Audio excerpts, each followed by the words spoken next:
The Campfire Club presents Pendleton House. My name is Clara. I live in the English county of Leicestershire.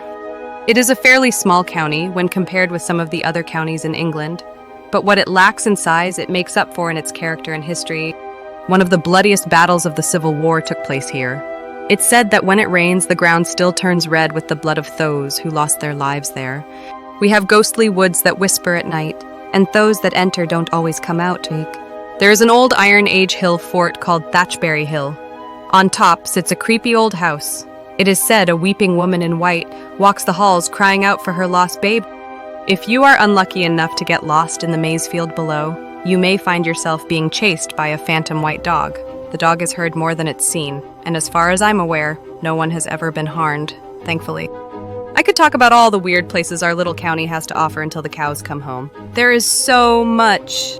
But instead, I would like to talk to you about Pendleton House.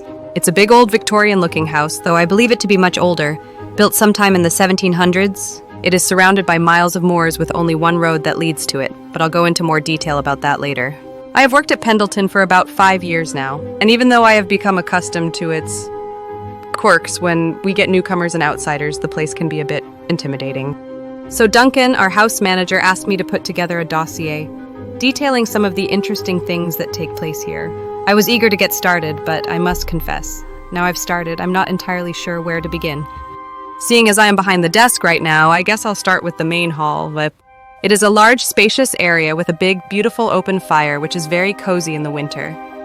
There are several sofas and chairs to relax in, a large bookcase with books from the library, and a big old grandfather clock that chimes every hour. On occasion, a man in an old black suit and a top hat will appear. No one ever sees him arrive.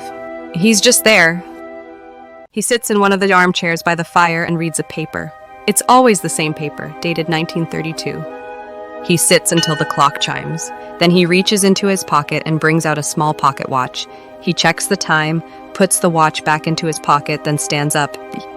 He puts the folded newspaper under his arm and walks towards the staircase. He goes up to the first floor where he disappears. I tried to stop him once. I stood in front of him and asked him who he was. He walked around me and carried on until he got to the stairs. Then he stopped, turned around and said to me, "I guess we'll see, won't we?" I never stopped him again. If you're working the front desk, there are a few important things you need to remember. The first concerns our residential wing. If you get a call from room 5, do not answer it under any circumstances. That room has been boarded up since before I came here. No one knows why, and according to Duncan, I don't want to know. The second most important thing is if the phone rings and it's room 7, then you must answer it and follow the script to the letter, detailed in a yellow folder kept under the desk. Failure to do so can result in severe consequences, including bleeding eyes and ears, severe headaches and dizziness, blurred vision, or uncontrollable madness. I've seen what happens when this rule isn't followed. Trust me when I say it is not pretty.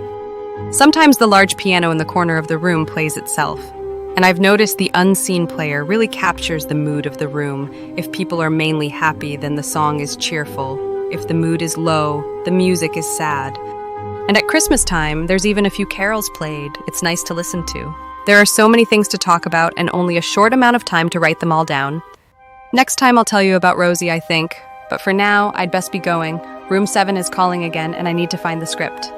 Until next time, this is Clara from Pendleton, over and out. We hope you enjoyed Pendleton House. If you did, please like, share, and follow. We'll be back soon. Farewell for now.